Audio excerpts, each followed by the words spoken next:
Hello my dear friends, welcome back to the channel. Today we will going to start labour cost accounting. ठीक है, आज labour cost accounting की बात करते हैं। तो सबसे पहले इसमें डिस्कस करते हैं लेबर कोस्ट क्या होता है। Labour cost represent the human contribution to the production. ठीक है, लेबर कोस्ट क्या है कि ये ह्यूमन बीइंग को रिप्रेजेंट करता है कि वो कितना कंट्रीब्यूट कर रहा है प्रोडक्शन प्रोसेस में। ठीक है, किसी भी गुड्स एंड सर्विसेज का प्रोडक्शन हो रहा है तो विदाउट लेबर तो हो नहीं सकता। ठीक है, क्योंकि human force is the most important asset for the any organisation that convert the raw material into finish goods and help the organisation to earn extra more profit. Right, तो labour cost क्या है कि जो actual में production process में जो human का contribution है उसको शो करता है। ठीक है, is an important cost factor which requires constant control measurement and analysis, जिसको हमें कांस्टेंट कंट्रोल मेजरमेंट और एनालिसिस करते रहना चाहिए। ठीक है, then classification of labour. Labour को दो टाइप में क्लासिफाई किया गया है, डायरेक्ट लेबर और इनडायरेक्ट लेबर। ठीक है, डायरेक्ट लेबर वो लेबर होते हैं जो डायरेक्टली प्रोडक्शन प्रोसेस में इंगेज होता है, यानी कि जो एक्चुअल में प्रोडक्शन कर रहा है, मैन्युफैक्चरिंग हो रहा है, जो कि एक्चुअली मशीन पे वर्क कर रहे हैं लेबर, उस लेबर को बोलते हैं डायरेक्ट लेबर। ठीक है, उनको जो वेजेस दिया जाता है वो डायरेक्ट वेजेस होता है। And indirect labor are those labor who not directly engage in the production activity, right, जो कि डायरेक्टली इंगेज नहीं है लेकिन वो हेल्प करते हैं प्रोडक्शन एक्टिविटी में। ठीक है, जैसे कि फैक्ट्री के अंदर प्रोडक्शन हो रहा है तो बाहर जो गार्ड लगा है वो तो डायरेक्टली प्रोडक्शन नहीं कर रहा है लेकिन वो हेल्प कर रहा है, इसलिए उसको इनडायरेक्ट लेबर बोला गया है। और इनडायरेक्ट लेबर की एग्जांपल जैसे कि कोई मशीनरी खराब हो गया तो वो आके अगर रिपेयर कर देता है, ठीक है, तो वो भी इनडायरेक्ट लेबर में आ जाएगा। Direct labour and indirect labour, there is two type of labour classified here. ठीक है, you can easily understand. Next हम लोग डिस्कस करने वाले हैं लेबर टर्नओवर। ठीक है, लेबर टर्नओवर के बारे में। ठीक है, तो labour turnover is index denoting change, क्या, change in the labour force of for an organisation during a specified period. Particular specified period of time में लेबर कितना चेंज कर रहा है, ठीक है, उसको बोलेंगे लेबर टर्नओवर। कहने का मतलब है, चेंज का मतलब क्या है कि कितना लेबर उस ऑर्गेनाइजेशन से छोड़ के जा रहे हैं और कितना लेबर उस ऑर्गेनाइजेशन में आ रहे हैं। ठीक है, इन और आउट दोनों को जो मेजरमेंट होगा उसको बोलेंगे लेबर टर्नओवर। टर्नओवर सिंपली यार कि एक particular specified period of time में किसी ऑर्गेनाइजेशन में कितने लेबर छोड़ के गए, कितने लेबर नए आए, कितने लेबर लेफ्ट हुए, कितने लेबर इन हुए। ठीक है, तो वो होता है labour turnover. The ratio of replaced worker to the total number of worker is called labour turnover ratio. Labour turnover ratio क्या है कि नंबर ऑफ रिप्लेस्ड वर्कर। अब रिप्लेस्ड का मतलब समझो कि जैसे कि हमारे organisation particular period of time में 20 लेबर छोड़ के चले गए, ठीक है, तो उस 20 लेबर की जगह पे कितने लेबर आए, उसी पोस्ट को फिल करने के लिए कितने लेबर आए उसको बोलते हैं रिप्लेस्ड वर्कर। जैसे कि 10 वर्कर छोड़ के गए या 20 वर्कर छोड़ के गए, उसके जगह पर 15 ही आ पाए तो 15 रिप्लेस्ड वर्कर हो गए। ठीक है, नया अलग से रिक्रूट नहीं हुआ है, उसी प्लेस को फिल करने के लिए जो लेबर फिर से लाए गए हैं उसको बोलते हैं replaced worker. Right, high labour turnover is very costly and must be avoided. देखो, जितना ज़्यादा हाई लेबर टर्नओवर होगा, यानी कि जितना ज़्यादा होगा, इसका मतलब क्या है कि फैक्ट्री में लेबर ज़्यादा आ रहे हैं, ज़्यादा जा रहे हैं, तो वो मोर कॉस्टली होता है। ठीक है, और अवॉइड करना चाहिए। लेबर कांस्टेंट होना बहुत ज़्यादा जरूरी है for the more growth and development of organisation. ठीक है, और लेबर टर्नओवर जब ज़्यादा है तो कॉस्टली कैसे है, उसके बहुत सारे रीज़न हैं। तो पहला रीज़न क्या है कि जब लेबर टर्नओवर हाई होगा तो वो कॉस्टली क्यों है, क्योंकि जो नए लेबर आएंगे, छोड़ के जाएंगे तो नए लेबर आएंगे, तो उस केस में उसको क्या करना पड़ेगा कि प्रोडक्शन प्रोसेस में थोड़ी सी डाउन आएगी। ठीक है, प्रोडक्शन उस रेट से नहीं हो पाएगा जिस रेट से पहले हो पाता था, नए नए वर्कर आएंगे, उसको सीखने में थोड़ा समय लगेगा। राइट, तो पहला है interrupt production department. Production process में थोड़ी इंटरप्शन आएगी, ठीक है, चेंजेस आएंगे, उस रेट वो रेट डाउन हो जाएगा जिस रेट से प्रोडक्शन हो रहा था। ठीक है, उसको लर्निंग में टाइम लगेगा, जिसके लिए हम लोग को एक्स्ट्रा टाइम चाहिए, एक्स्ट्रा कॉस्ट चाहिए।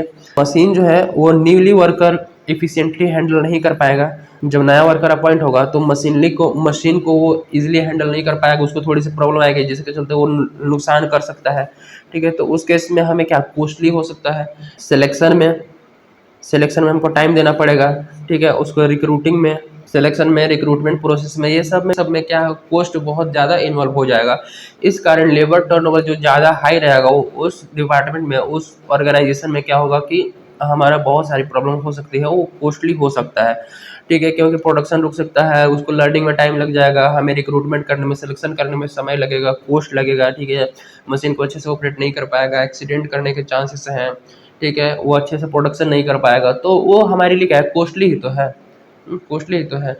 तो लेबर टर्नओवर को मेजर करने के लिए हमारे पास वेरियस मेथड है, ठीक है। There are 3 method for measuring the labour turnover, that's we are going to discuss.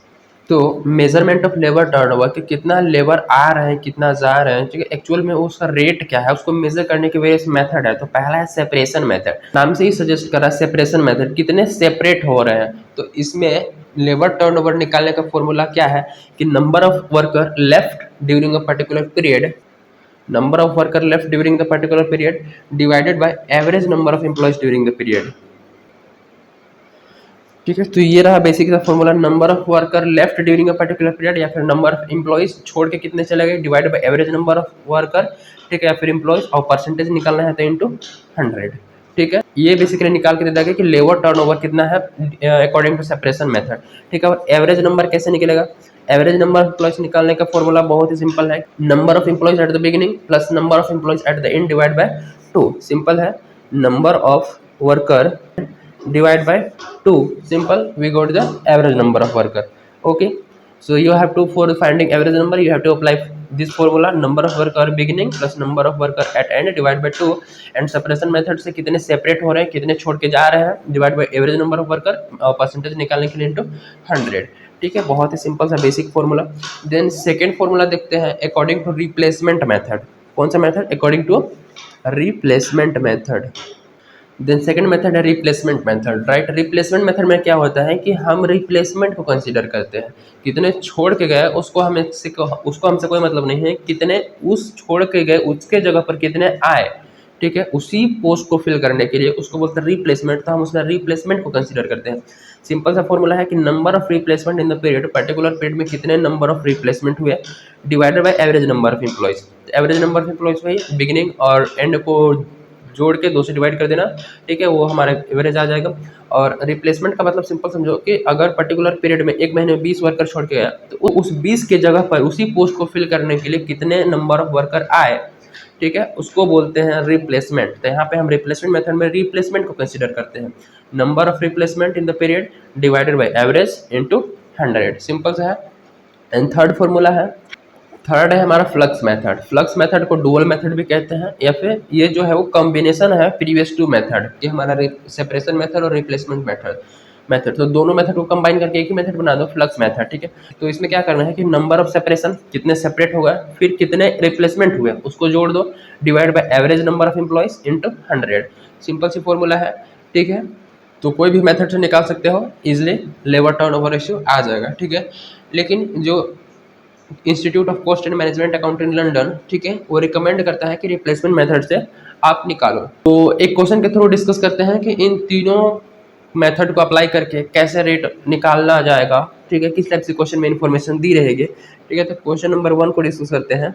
So look at question number 1, जिसमें क्या बोला है कि x metal industries gives following information. X metal industries से कुछ इन्फॉर्मेशन हमारे पास है, ठीक है। वो बोलते हैं कि number of employees at the beginning of the year के बिगिनिंग में नंबर ऑफ एम्प्लॉइज कितने थे 200, ठीक है, और ईयर के एंड में 240 हो गए, ओके।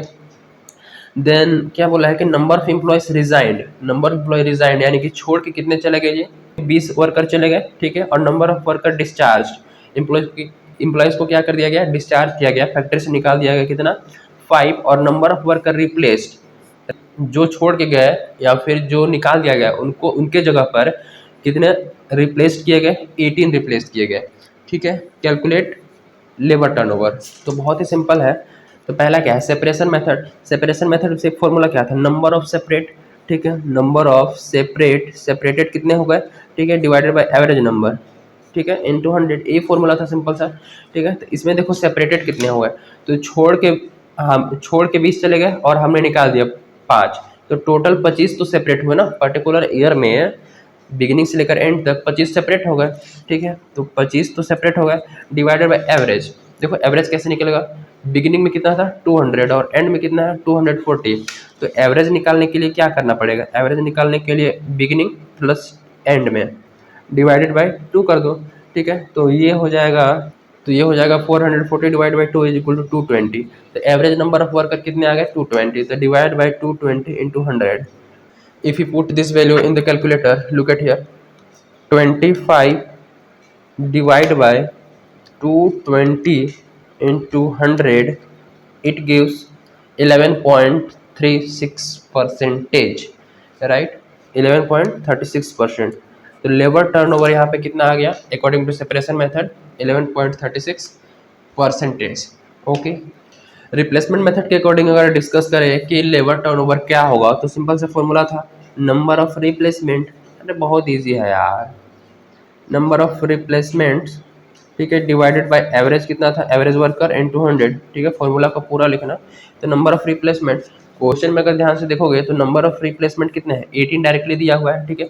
अगर इसी केस पर न्यूली अपॉइंटेड होता तो उसको हम नहीं लेते, जो न्यू अपॉइंट किए जाते हैं उसको नहीं कंसीडर किया जाता है, ठीक है। इन जैसे कि न्यू अपॉइंट अगर अलग से 100 लोग अपॉइंट हो गए, ठीक है, अलग पोस्ट के लिए अलग जॉब के लिए नई वैकेंसी के लिए 100 लोग अपॉइंट हो गए, तो उसको हम नहीं कंसीडर करेंगे रिप्लेसमेंट में।